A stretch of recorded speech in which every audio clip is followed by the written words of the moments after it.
dengan judul Jaka Umbaran yang diambil dari buku kumpulan cerita rakyat di daerah Banjarnegara yang ditulis oleh penerbit kantor Dinas Kearsipan dan Perpustakaan Daerah Banjarnegara. Kira-kira seperti apa ya kisahnya? Alkisah di sebuah desa yang terletak di sebelah barat kota Banjarnegara. Hiduplah seorang pemuda yang tampan dan gagah. Pemuda itu bernama Jaka Umbaran.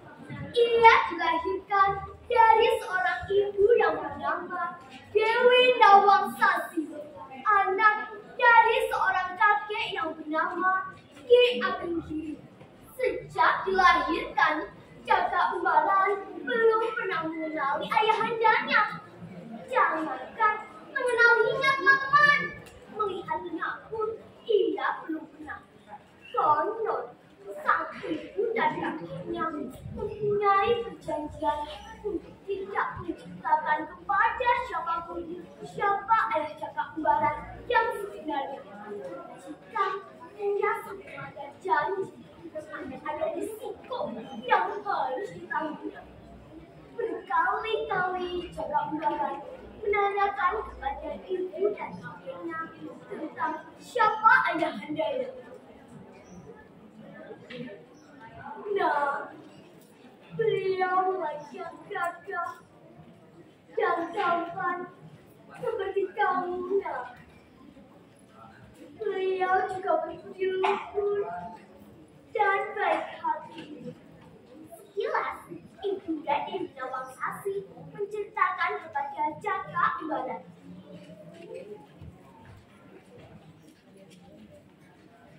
Ibu, kalau ayahanda memang orang baik, mengapa dia tidak tinggal bersama kita, Bu? Atau paling tidak meninggal kita satu beberapa sekali, Bu? Selalu berpikir seperti itu. Akhirnya Jaka Umbaran menyemai kebencian pada orang tuanya sendiri. Dewi Nawangsari pun berpikir tidak baik jika ini terus-menerus dibiarkan. Namun, ia pun juga bingung karena harus memegang janji dan sumpahnya.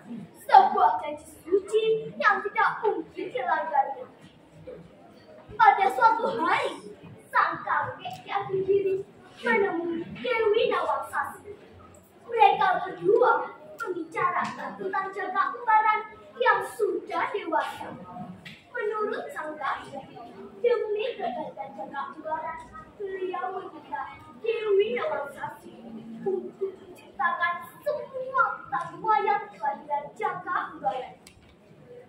Dewi Nawangsari terhenyak, namun ia hanya patuh pada perintah ayahandanya. Meskipun dalam hatinya bergejolak rasa khawatir dan was-was jika harus menyampaikan rahasia yang selama ini sudah tertutup rapat. Akhirnya Dewi Nawangsari menceritakan semua tentang riwayat kelahiran Jaka Umbaran. Perasaan Jaka Umbaran menjadi sangat sedih, gembira, kesal, marah, sayang, bangga bercampur menjadi satu. Tanpa diduga, Jaka Umbaran justru meminta izin kepada ibu dan kakeknya.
dan saya tidak diterima sebagai anak oleh ayah Anda.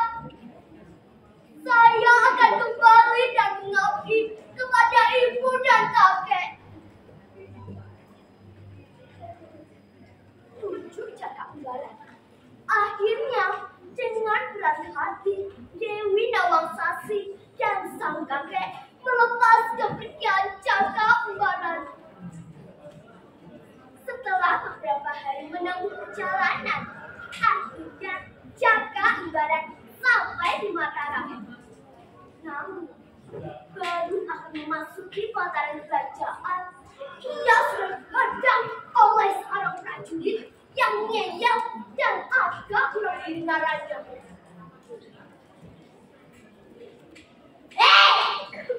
Horhonti! Horhonti! Berani-beraninya kamu memasuki kerajaan tanpa lapor aku dulu. Maafkan Tuan, saya tidak melihat jika ada Tuan di depan sana. Wah, yes, kamu sokong-sokong. Gak tahu tata krama. Mau apa kamu kerajaan ini, ya? Saya akan menemui rajamu. Apa? Kamu mau jalan jauh? Bagus. Tapi lagi sini. Sini. Di kerajaan ini semuanya sehat. Sehat. Jadi nggak perlu minum jamu. Jawaban prajurit selalu dijawab, sehingga membuat Jaka Unggaran kesal dan bicaranya mengeras mendekati telinga prajurit. Aku akan menemui rajamu. Apa? Ngomong atas kamu. Ngomong bisik-bisik. Ngomong itu yang keras dan jelas. Paham tak kamu?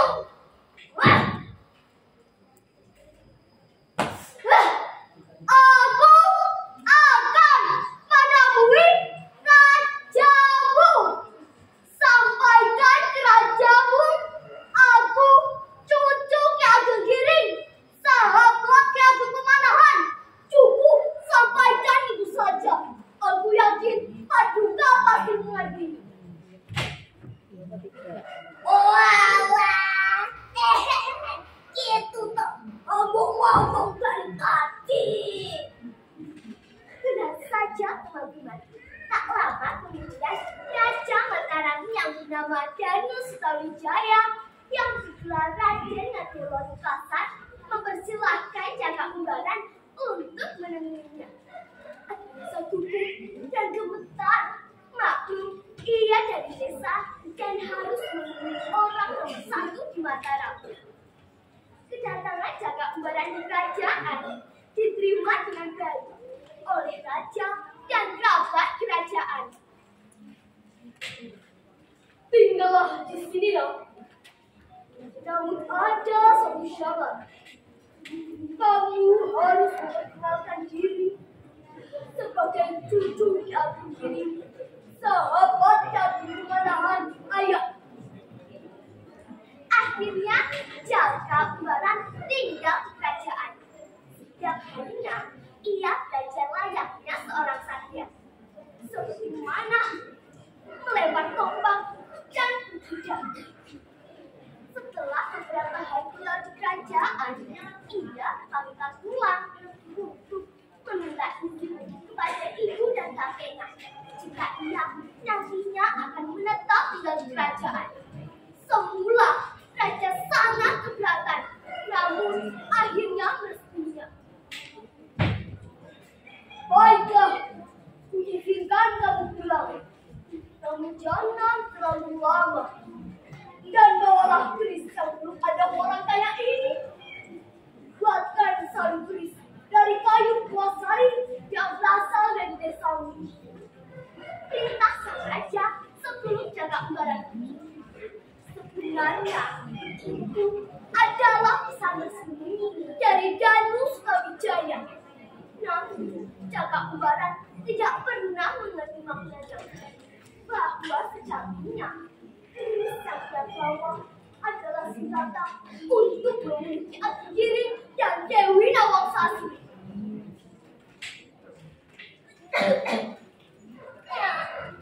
Karena kamu akan mendatangi baju kerajaan, maka kakek dan ibu akan mencari tempat baru di sebelah barat. Pergilah Cakak Kubaran membawa keris ke Mataram, sedangkan Dewi Nawangsari dan sang kakek pergi ke arah barat. Dalam perjalanannya mencari tempat baru, sang kakek Aki Giring melewati sebuah sungai yang sangat deras airnya, yang membuat banyak pengikutnya tenggelam. Dan akhirnya tempat tersebut diberi nama Gumbalang, yang memiliki makna kemelut atau tenggelam. Di suatu saat mereka juga melalui sebuah longsoran bukit. Saat sedang berjalan, tiba-tiba tanduk Aki Giring menjadi sangat berat, sehingga tidak dapat diangkatnya lagi. Saat tanduk itu dilihat, ternyata tadinya kosong, teman-teman. Ki Aki Giring juga ikut menghilang, dan pada akhirnya tanduk itu pun dimakamkan di tempat itu, dan tempat tersebut diberi nama Girilangan, tempat Ki Aki Giring mangkrak.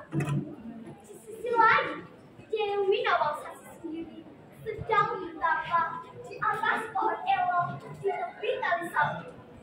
Dalam pertapaannya, terdengarlah suara keras sebuah benda jatuh ke dalam Kali Sapi. Ternyata Dewi Nawangsari hilang, teman-teman. Hanya tersisa tempat sirihnya yang dinamakan Bodong. Dan akhirnya Bodong itu pun dimakamkan di tempat itu, dan tempat tersebut diberi nama Panembahan Bodong. Nah, teman-teman, dari nampak jelas cerita tadi dapat kita lihat sampai sekarang